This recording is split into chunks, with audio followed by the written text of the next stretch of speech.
I refused to babysit my golden stepsister's kids, and my dad threatened to cut me off. So, my childhood? Yeah, it was pretty rough. I know a lot of people say that, but honestly, looking back, I don't know how I dealt with all of it. My parents split when I was 10, which was already a nightmare, but it got way worse after that. My dad, Brian, didn't stay single for long. Before I could even process the divorce, he was already seeing this woman named Susan. I remember when he first told me about her. He acted like it was no big deal, like, hey, I've met someone, we're serious. And then a few months later, boom, wedding bells. It was so fast. I don't even think I had time to really understand what was happening. One minute, it was just me and him, and the next, Susan was moving in. And suddenly I had a stepsister, Melissa, who was 2 years younger than me. Now I know what you're thinking. Great, a new family, right? Except it wasn't like that at all. From the moment they moved in, it felt like I didn't exist anymore. Melissa? She became the star of the show. It was almost like as soon as Susan and Melissa showed up, I was pushed to the side. My dad treated Melissa like she was the greatest thing that ever happened to him. And trust me, she knew it. Melissa was the type of person who always got her way. If she wanted something, my dad would bend over backward to get it for her. New clothes, trips to the mall, special dinners. Meanwhile, I was lucky if I got a good job when I brought home straight A's. It was like I wasn't even there most of the time. One time, I remember I asked my dad if we could go to this amusement park I loved. We hadn't done anything together in a while, and I thought maybe it'd be a good way to bond, you know? He said, maybe, which I thought was promising. But guess what? That same weekend, he took Melissa to some fancy art exhibit because she suddenly decided she was into painting. It didn't matter that we had plans. If Melissa wanted something, that was the priority. It wasn't just the little things either. My whole teenage years were spent watching Melissa get everything handed to her while I had to fend for myself. I can't even count how many times I asked my dad for help with something, only to hear, ask Susan, or why can't you be more like Melissa? That last one really stung. And it wasn't just my dad either. Susan was just as bad. She acted like Melissa was some sort of perfect angel who could do no wrong. Meanwhile, I couldn't catch a break. If I did anything slightly wrong, like getting home late from school or leaving my room messy, Susan would act like it was the end of the world. But if Melissa did the same thing, no big deal. Oh, she's just expressing herself, Susan would say. It was so frustrating. The favoritism was real, and everyone knew it. I'd hear my friends say stuff like, wow, your stepsister really gets everything, huh? Yeah, no kidding. I was living it. But what really sucked was that no one in my family seemed to care. My dad would just shrug it off whenever I tried to bring it up. And Susan? She'd just give me some fake smile and say, we're all family here. Sure didn't feel like family to me. By the time I turned 16, I was pretty much done with all of it. Melissa had fully cemented herself as the golden child, and I'd come to accept that nothing I did was ever going to change that. I still tried, though. I tried talking to my dad about how I felt like I was being ignored. I remember sitting him down one night and telling him how much it hurt to see him always choosing Melissa over me. His response? He looked at me like I was being overdramatic and said, Melissa's had a tough time adjusting, Rachel. You need to be more patient. More patient? I'd been patient for 6 years, watching as my dad bent over backward for her while I was left to fend for myself. I just wanted him to understand how much it hurt, but he wasn't hearing it. So I started distancing myself. I figured if I wasn't going to get attention from my dad, I might as well stop trying. I focused on school, kept my head down, and made my own plans. By the time I graduated high school, I was ready to get out of there. College was my escape.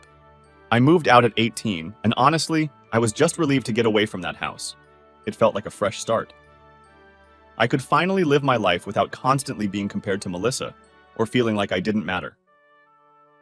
I went to school, got my degree in graphic design, and landed a pretty good job in the same city. I didn't go back home much, just for holidays, and even then I kept things short. Melissa and I didn't talk, and I was okay with that. We weren't close, and I didn't see the point in pretending like we were. But then, a few months ago, everything started to change again. Melissa and her husband Ben moved to my city. I didn't think much of it at first. I mean, yeah, it was a little weird that she was now living so close after years of basically no contact. But I figured whatever. Our lives don't have to intersect just because we're in the same place. A couple of weeks after they settled in, Melissa called me up and asked for a favor.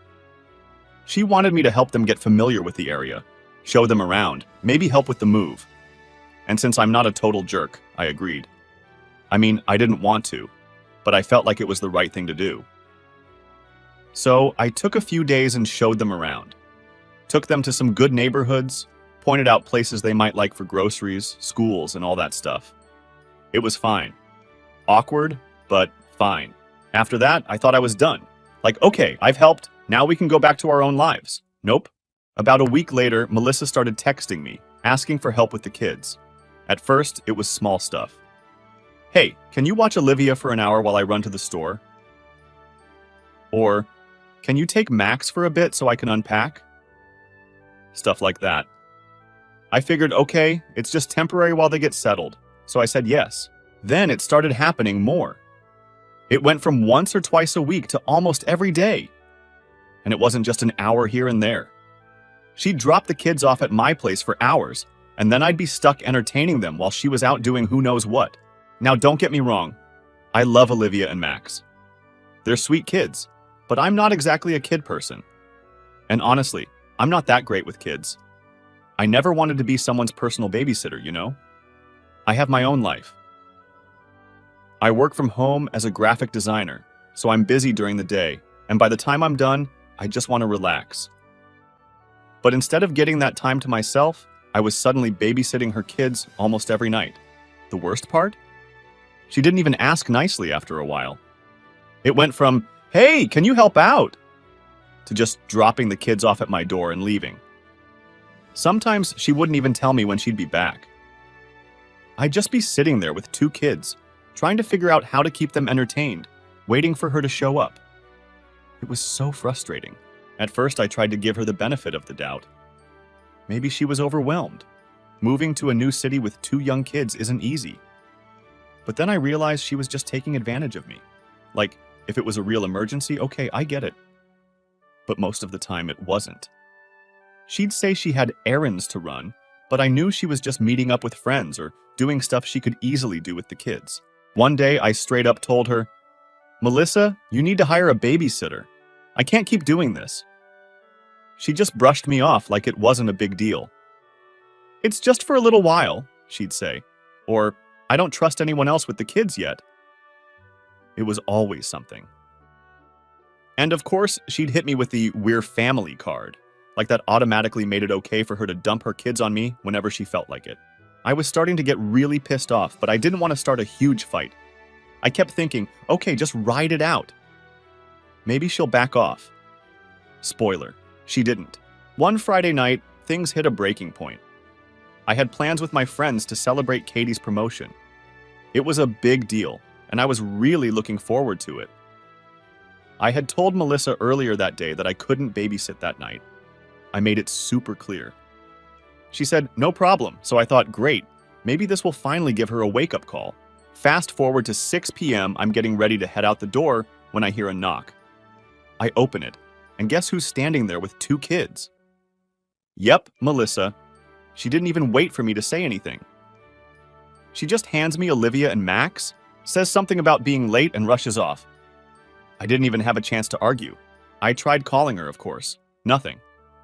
I called Ben too, but he didn't pick up either. So there I was, stuck with her kids, and my night was completely ruined. I was furious.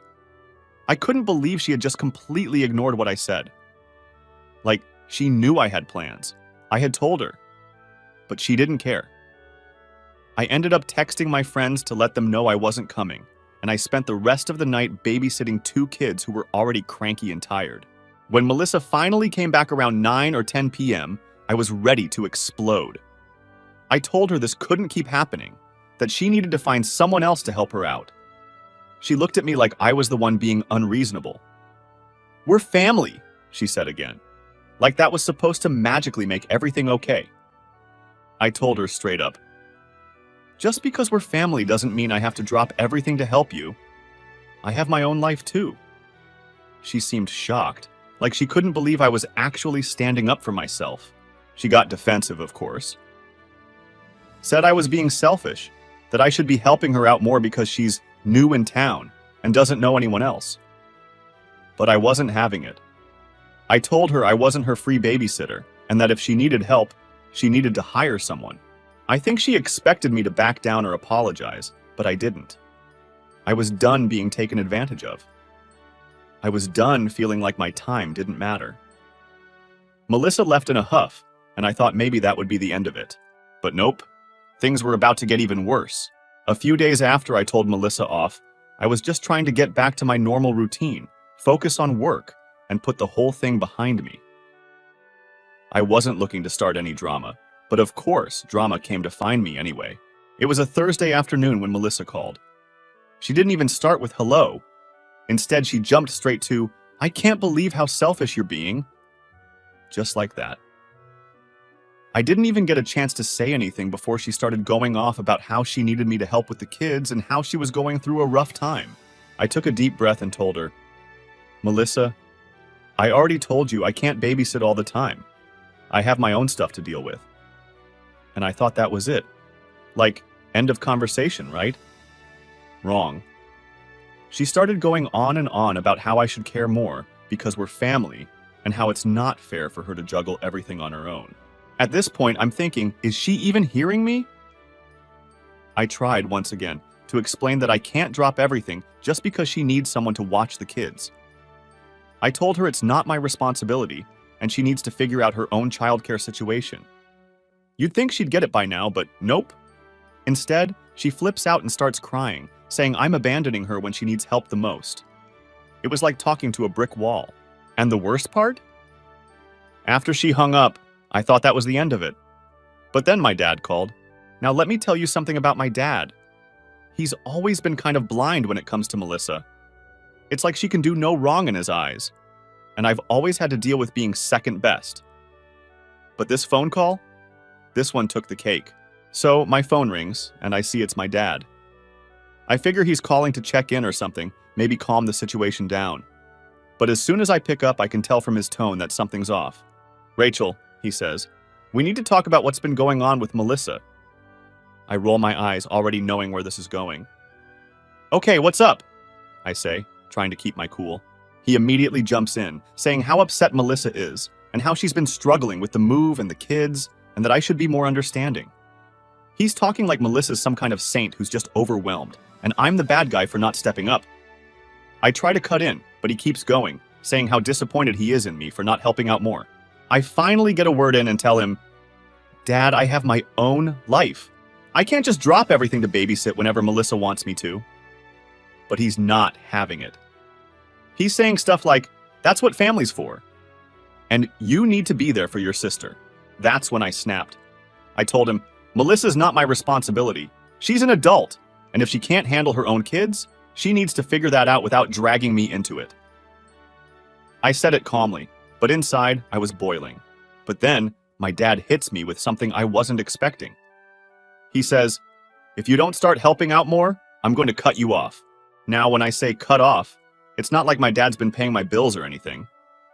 I've been self-sufficient since I left for college. But we've always had this kind of unspoken thing where he'd help me out if I ever needed it. He paid for my car insurance, chipped in for my rent when I was struggling after graduation, that kind of stuff. So when he said cut you off, I knew he meant completely. No more help, no more financial support, nothing. At first I was in shock. I couldn't believe he was threatening me like that just because I wouldn't babysit for Melissa. Like, seriously? That's where we're at now? So I said, "Are you really cutting me off over babysitting?" And he didn't hesitate. "If you're not going to help your family, then yes." That's when I lost it. I said, "You know what? Fine, cut me off. I don't need your money. If this is how you're going to treat me, then maybe it's better that we don't talk." He went quiet for a second, like he didn't expect me to actually stand up for myself. But then he just sighed and said, "I'm really disappointed in you, Rachel. You've changed. Changed." I hadn't changed. I just finally reached my limit. I'd spent years watching Melissa get everything handed to her while I had to fight for scraps. And now I was being told I was selfish for not wanting to be her free babysitter? I didn't bother arguing anymore. I just said, "I'm done," and hung up. After the call, I felt a mix of things. Part of me was furious. Furious that my dad was so blind to what was happening.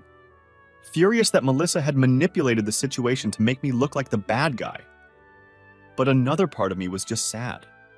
Sad that my dad couldn't see how unfair he was being. Sad that I was losing what little relationship I had with him. I sat there for a while, trying to process everything. I thought about texting Melissa, trying to reason with her, but what was the point? She clearly didn't care about me or my boundaries. She just wanted what she wanted, and if I wasn't willing to give it to her, I was the bad guy. After a while, I decided enough was enough. I wasn't going to let them guilt trip me anymore. If my dad wanted to cut me off, fine. If Melissa wanted to cry about me not being her personal babysitter, she could do that. But I wasn't going to let them walk all over me. I turned off my phone, made myself some dinner, and decided I was done with the drama. If they wanted to talk, they could, but I wasn't going to chase after them. I thought that was the end of it. But of course, things were far from over. The very next day, I got a text from Melissa. It wasn't one of those passive-aggressive messages like she usually sends. Nope, this one was straight up aggressive. She said something like, "I can't believe you turn your back on your family. You've always been selfish, and now you're showing your true colors. Don't bother coming around if you're not willing to help." Now, I don't know about you, but being called selfish by someone who's been using me as a free babysitter for weeks? That's rich. I was so done with her attitude, and I wasn't going to let her twist the narrative anymore. I texted back, telling her straight up, "I've helped you more than enough, and you've done nothing but take advantage of me. I'm not your babysitter. Find someone else." I was pissed, but at the same time, there was this weird sense of relief. Like finally, I was telling her what I should have said a long time ago. No more tiptoeing around her feelings. No more letting her walk all over me. I was done. But then something weird happened. Later that day, I got a call from one of my friends, Jessica. She sounded kind of awkward, like she didn't really want to talk to me about what she was about to say. She goes, "Hey, so I ran into Melissa earlier today at the mall, and she was with some guy." At first, I didn't think much of it. Melissa was married to Ben, so maybe she was just hanging out with a friend or something. But then Jessica kept talking. She didn't see me, but they were acting really close, like too close. They were holding hands, and I'm pretty sure they kissed. I froze. What? Melissa, the same Melissa who had been making me feel like crap for not helping with her kids, was out at the mall with some dude behind Ben's back? I couldn't believe it. Part of me didn't want to believe it, but Jessica wasn't the type to lie or exaggerate. She was just as shocked as I was. I thanked Jessica for telling me and hung up, my mind racing. I started replaying everything in my head. The sudden need for me to babysit all the time, the random errands she always had to run. It all started to click. She wasn't overwhelmed or struggling with being a mom. She was using me to watch her kids so she could sneak around with this guy. The more I thought about it, the angrier I got. Here I was, feeling guilty for not helping her, feeling like maybe I was in the wrong. And the whole time, she was just using me so she could cheat on her husband? I couldn't let this go. Ben was a good guy, and he didn't deserve to be treated like that.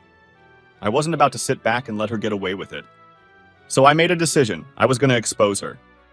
The next time Melissa called asking me to babysit, I agreed. I wanted to catch her in the act, and this seemed like the perfect opportunity. She dropped off Olivia and Max like usual, and I pretended everything was fine. But instead of staying home with the kids, I packed them up in my car and took them to Jessica's place. I knew they'd be safe there for a bit. Then I drove over to the mall where Jessica had seen Melissa and the mystery guy. I parked my car and waited. I didn't have to wait long.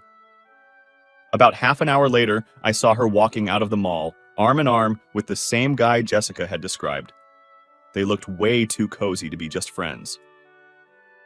I snapped a few pictures from my car, enough to show what was going on, and left. I didn't confront her right then. I wanted to do this the right way, not some public scene that would just blow up in my face. When I got home, I sent the pictures to Ben. I didn't sugarcoat anything. I told him what I had found out, how Melissa had been using me to babysit so she could run around with this guy behind his back. It was probably one of the hardest texts I've ever had to send because I knew it was going to destroy him. But he deserved to know the truth. Ben didn't respond right away. I wasn't expecting him to. I couldn't even imagine what he was going through at that moment. I just hoped he didn't try to brush it off or make excuses for her. He was a good guy, and he didn't deserve to be treated like that. A couple of hours later, I finally got a reply. Ben thanked me for telling him. He said he was devastated, but also kind of suspected something was going on. He told me he was going to confront her that night. And oh man, did he confront her. The next morning, I woke up to a flood of texts from Melissa. She was furious. She accused me of ruining her life and sticking my nose where it didn't belong. She tried to twist everything, saying I was just bitter and jealous, and that I wanted to tear her family apart. It was wild. Like somehow I was the bad guy for telling the truth? I didn't even bother replying. There was nothing left to say. I knew what I did was the right thing, and no amount of guilt-tripping from Melissa was going to change that. Later that day, I got another text from my dad. He wasn't happy either. Apparently, Melissa had run to him, crying about how I had betrayed her and how I was trying to ruin her marriage. And of course, my dad took her side because why wouldn't he? He sent me this long text about how disappointed he was in me, how I should have stayed out of it, and how I wasn't acting like part of the family. That's when I realized there was no fixing this. My dad was never going to see things from my side. He was too far gone when it came to Melissa. I'd always be the selfish one in his eyes, no matter what I did. So, I texted him back, short and simple. I said, if you can't see that I did the right thing, then maybe it's better we don't talk. And that was it. I cut him off. I cut Melissa off. I was done. Update. It wasn't even a full week after I exposed her to Ben that she started reaching out again. I was getting texts like, I know we've had our differences, but we're still family, and you can't just walk away from this. She was trying to guilt me, like always. It was the same old manipulative nonsense. She wasn't sorry for what she'd done. She was just sorry she got caught. At first, I ignored it. I mean, what else was I supposed to do? I wasn't about to engage with someone who had used me and then turned the whole situation around to make me look like the bad guy. But she didn't let up. The texts kept coming, and then the calls started. She'd leave these long, rambling voicemails about how I'd destroyed her marriage and how she didn't know what to do without me. It was all so fake. She was trying to make me feel bad for standing up for myself, and honestly, I wasn't falling for it. But then, out of nowhere, Ben called me. Now, I hadn't really spoken to Ben since I sent him the photos of Melissa with the other guy. After that, I kind of just let him deal with his own stuff. I figured he needed time to process everything, and I didn't want to get involved in the aftermath. But when I saw his name pop up on my phone, I was kind of nervous. I wasn't sure if he was calling to thank me, or if he was going to lash out. So I picked up, and to my surprise, Ben was actually calm, like really calm. He said, "Hey, I just wanted to say thank you." I was kind of thrown off. I didn't know what to expect, but thank you wasn't high on the list. He went on to explain that after I told him about Melissa's affair, he had confronted her, and everything came out. Melissa tried to lie at first, but when he showed her the photos, she couldn't keep up the act anymore. They had a huge fight, obviously, and she admitted to the whole thing. Ben told me he was filing for divorce, and honestly, it was a long time coming. I didn't know what to say. I felt bad for him, but at the same time, I was glad he was finally standing up for himself too. He deserved better than what Melissa had put him through. Ben told me that he was planning to move out of the city, take the kids, and start fresh somewhere else. He didn't want them to be around all the drama, and he didn't trust Melissa to put their needs first. I didn't blame him. After everything she'd done, it was clear she only cared about herself. We talked for a bit longer, and then he said something that stuck with me. "You did the right thing, Rachel. Don't let anyone make you feel otherwise." And honestly, that's exactly what I needed to hear. For so long, I had been doubting myself, wondering if I was the problem, if I was being too harsh. But hearing Ben say that, hearing him thank me for exposing the truth, made me realize I wasn't the villain in this story. I was just someone who had finally had enough. After I hung up with Ben, I felt lighter, like I could finally breathe again. But of course, things weren't completely over. Melissa wasn't done yet.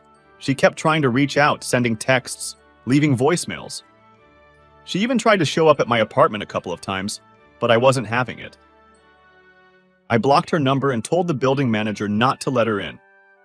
I was done with the drama, and I wasn't going to let her guilt me into coming back into her mess. The final straw, though, was when my dad tried to get involved again. I hadn't spoken to him since our last argument, but one night, out of the blue, he called me. I didn't answer, but he left a voicemail. In it, he sounded, well, desperate, honestly. He was going on about how family is everything, and how he didn't want to lose me. He kept saying how Melissa was going through a rough time, and how I should try to be more understanding. I listened to that voicemail, and something just clicked for me. My dad wasn't ever going to change. He was always going to put Melissa first, no matter what. He was always going to make excuses for her, and I was always going to be the one on the outside, looking in. I realized that I didn't need that kind of negativity in my life anymore. So I made a decision. I called him back. When he picked up, I kept it simple. I told him that I loved him, but I couldn't keep doing this. I couldn't keep being the one who had to sacrifice my own peace of mind just to keep the family together. I told him that if he couldn't respect my boundaries and see things from my perspective, then maybe it was better if we didn't talk for a while. He tried to argue, but I didn't let him. I told him I wasn't mad anymore. I was just tired. I was tired of being the one who always had to bend, who always had to give in. I was done. And that was it. After that call, I cut off contact with both my dad and Melissa.